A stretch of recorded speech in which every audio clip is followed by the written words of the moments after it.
This morning's Old Testament reading is from Exodus, chapter 33, verses 1 through 4 and 12 through 23. The Lord said to Moses, "Go, leave this place, you and the people whom you have brought up out of the land of Egypt, and go to the land of which I swore to Abraham, Isaac, and Jacob, saying, to your descendants I will give it. I will send an angel before you, and I will drive out the Canaanites, the Amorites, the Hittites, the Perizzites, the Hivites, and the Jebusites.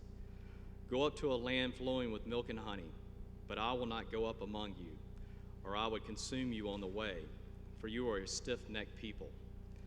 When the people heard these harsh words, they mourned, and no one put on ornaments. Moses said to the Lord, "See, you have said to me, 'Bring up this people,' but you have not let me know whom you will send with me. Yet you have said, 'I know you by name,' and you have also found favor in my sight.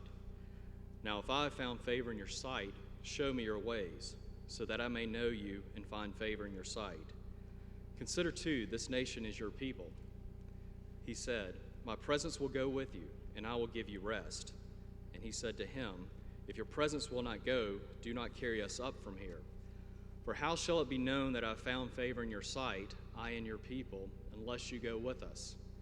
In this way we shall be distinct, I and your people, from every people on the face of the earth." The Lord said to Moses, "I will do the very thing that you have asked, for you have found favor in my sight, and I know you by name." Moses said, "Show me your glory, I pray." And he said, "I will make all my goodness pass before you, and will proclaim before you the name, the Lord. And I will be gracious to whom I will be gracious, and will show mercy on whom I will show mercy. But," he said, "you cannot see my face, for no one shall see me and live." And the Lord continued, "See, there is a place by me where you shall stand on the rock, and while my glory passes by, I will put you in a cleft of the rock, and I will cover you with my hand until I have passed by. Then I will take my hand away, and you shall see my back, but my face shall not be seen."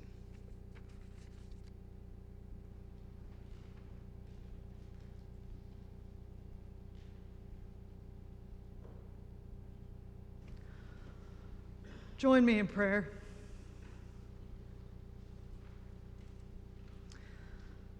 May the words of my mouth and the meditation of all of our hearts be acceptable in thy sight, O Lord, our rock and our Redeemer.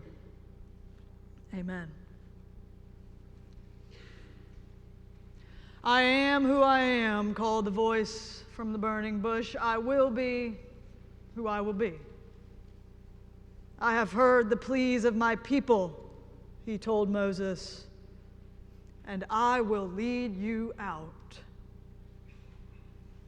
Through enslavement in Egypt, through the trials of the plagues and the Passover and the pillar of fire that led the people through the mighty Red Sea, in the giving of the law, in the sealing of the covenant, God had been visibly present with the Hebrew people.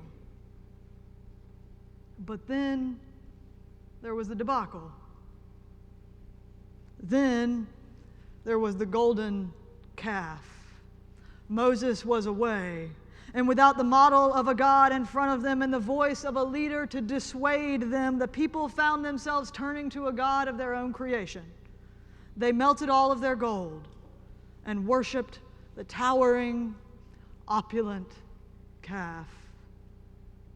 This morning's scripture is situated only a chapter after Moses has come running down the mountain to see for himself this thing that the people have done. Much has happened since then. God, most importantly, the one who freely chose the Hebrews, who rescued them from the hand of Pharaoh and brought them out of their oppression, has, as a result of their tremendous failure, removed the sign of the divine presence. The bright light of revelation, the fiery pillar, the assurance of constancy and certainty seems now but a dream. Without the presence, they are in the dark. And in their darkness, they worry at God's absence.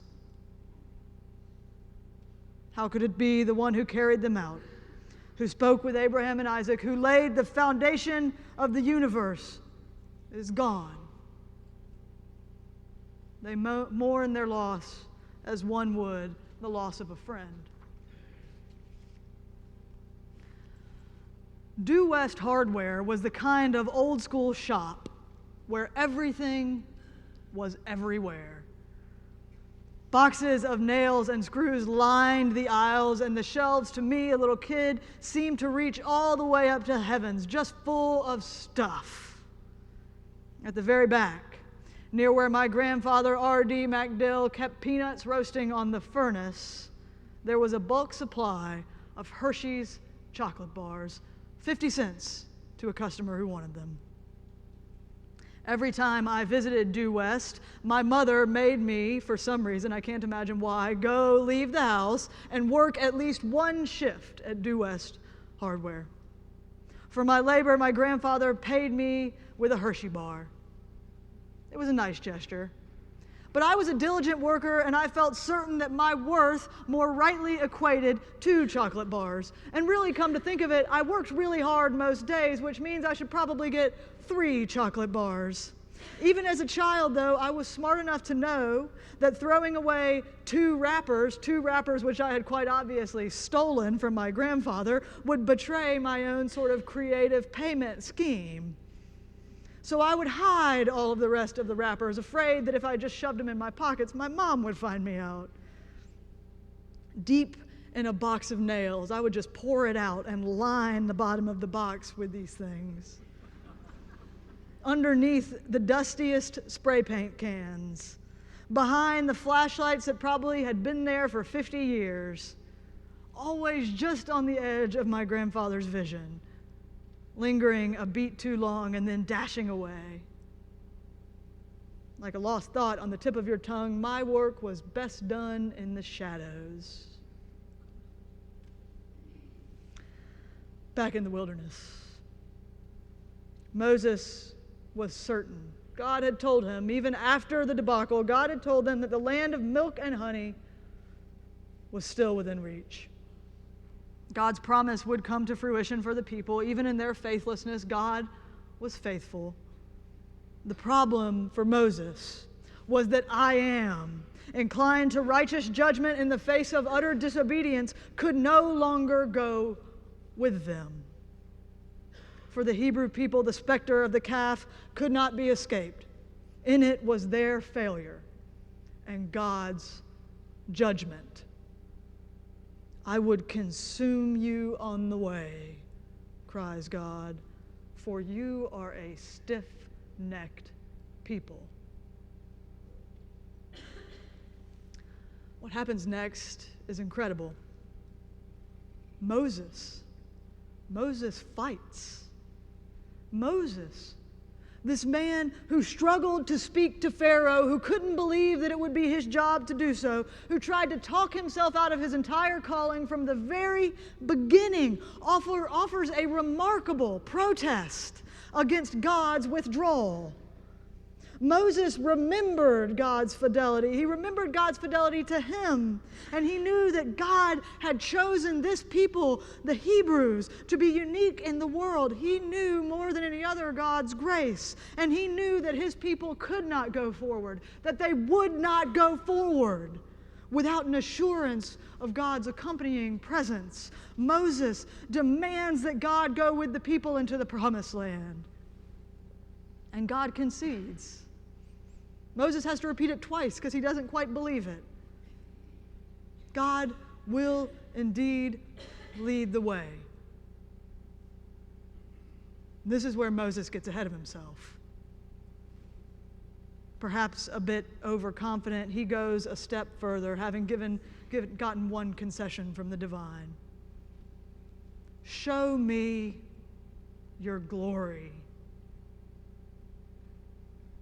The Hebrew word means weightiness, your heft. Show me your glory, your very substance, Moses seems to say, your essence, all of you. Moses doesn't want just another sign. obscured and obstructed. He doesn't want another pillar of fire or a burning bush. He wants the fullness of divinity. He wants all of God. He wants certainty and exclusivity. He wants a quick fix for his people's failing faith. Many years later, we have not experienced those first signs, but I think our own demands echo Moses's. Our reverence, our certainty, our faith has begun to quake as the world has turned deeper and deeper in on itself, deeper and deeper toward its own gods, deeper and deeper into darkness. Our reverence is gone as our gods are exposed and stripped of assurance. Without a fiery pillar, we feel abandoned, as if God has left us alone in a world of wolves. So we demand signs. Show us your glory. Tend to us. Tend to our needs and our desires. Give us what we want right here, right now, and then we will believe, and then we will go forward. Where is God? We cry. As the horrors of history erode our confidence in humanity, where is God in the petty injustice of day-to-day living when human beings have no welcome, no place to lie their heads? Where is God when politics clouds our view of people, when we allow principle to preempt rights? Where is God, we ask, standing in the shadow of our own failures, of the world we have created and worshiped? Where is God? We want the fire in our tents, the guiding pillar in our camps. We want the presence and the power, mighty before us, undeniable in vindication and in manifestation. We want the wizard behind the curtain. We want the ace in the hole. Moses wanted that too. Moses wanted all of God, but here's what Moses forgot, and here's what we forget too. The light of revelation, the fullness of God, is the flame of righteousness. The glory of God consumes not only the idols we have created, but in its fullness consumes the idolatrous. Show me your glory. But Moses doesn't win this one. God will not give the fullness of glory. As if divinity can be grasped and fully known by humanity. Instead, God will show all goodness. In shielding Moses from the full revelation, the raw being, God shows his willingness to cover our shame and guilt, to judge us as the covenant beloved rather than the architects of idols. God protects us in the shade from God. In shielding us from the fullness of God, God shows a desire for genuine faith, hard fought in our own freedom, not blind coercion. God protects us from idolatry. We demand presence and fire so that we might know, so that we can be justified in everything we've been doing, so that we can be vindicated. But we forget that we too would be judged by that very vindicating power. So before we can choose the fire of our destruction, show me your glory. God chooses for us. I will make my goodness pass before you. God's choice for us is always mercy and graciousness. I am that I am. I will be that I will be. Merciful and gracious. So it is that Moses finds himself staring squarely at God's hind. stuck in the crag of the rock. God covers Moses' eye like a parent shielding a child from the blinding force of the life-giving sun. And when it is safe, only when it is safe, when God has passed and the cool shadow hangs over the mountain, God lifts his palm, and Moses sees not the full force of divinity, but the place where God has just been, a trace, a portion of the presence. Moses sees God's backside. Moses and the people imagine themselves abandoned by the divine. As it turns out, they were standing precisely in the shadow of love.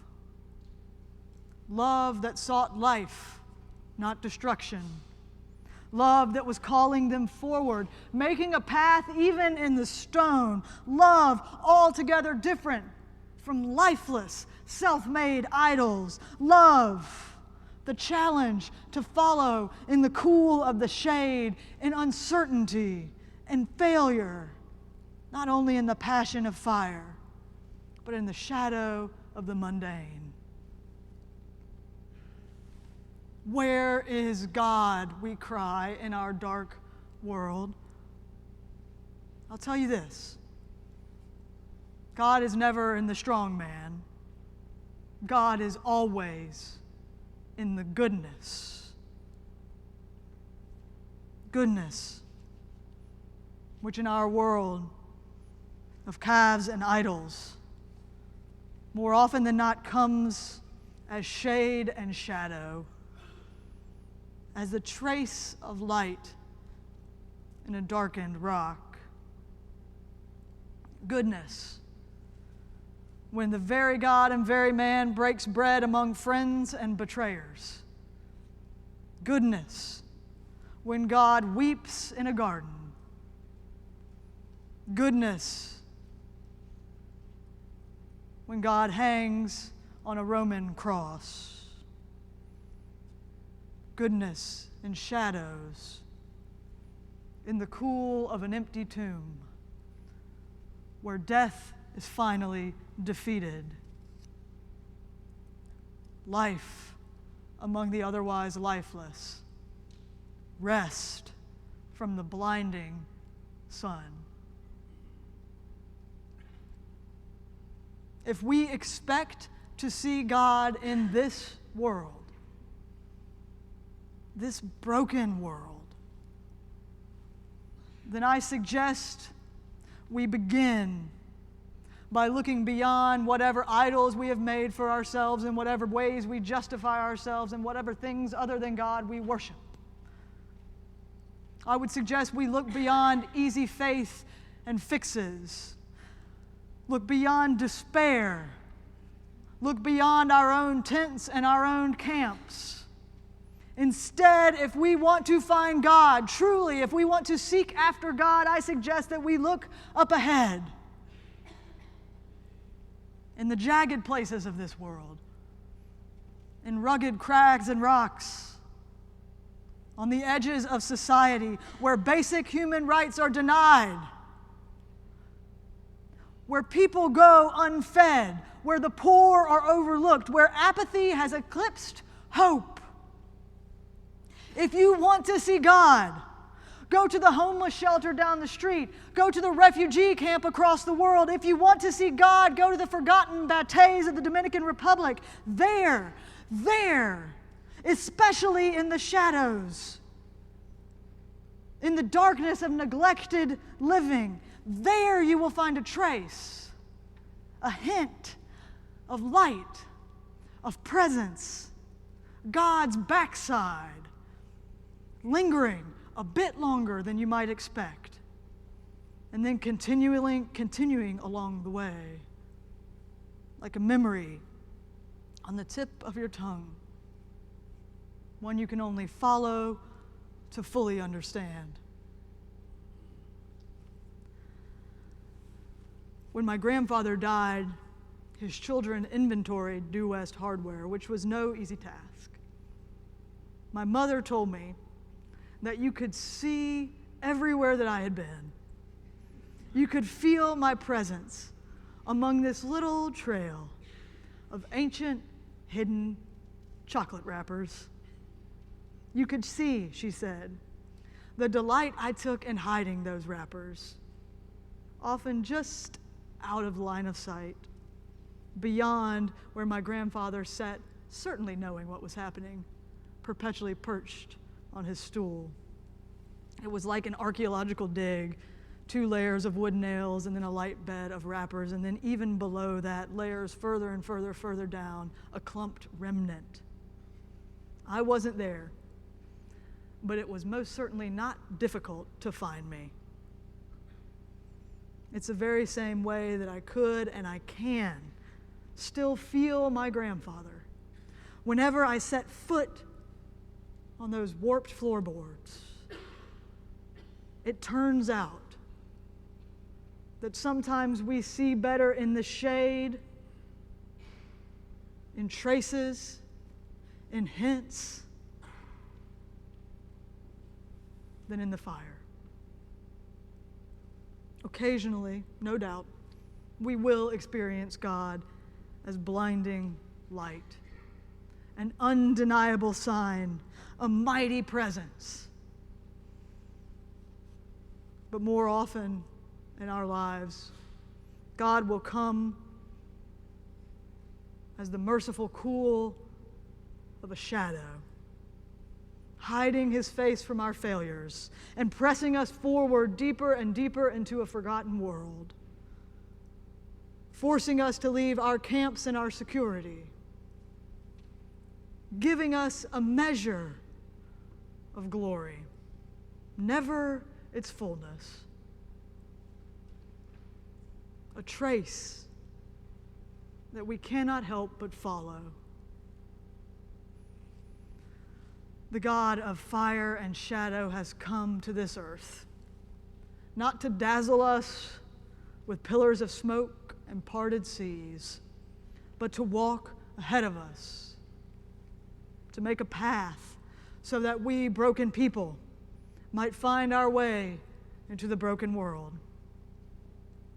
God shows us his back, God shows us his shade, his goodness, so that we can follow through crags and plains and wildernesses and deserts. Follow all the way to this table where death bespeaks life, sinners find favor, and wine pours out with presence, where God will be God, merciful and gracious, and we will find rest and shade.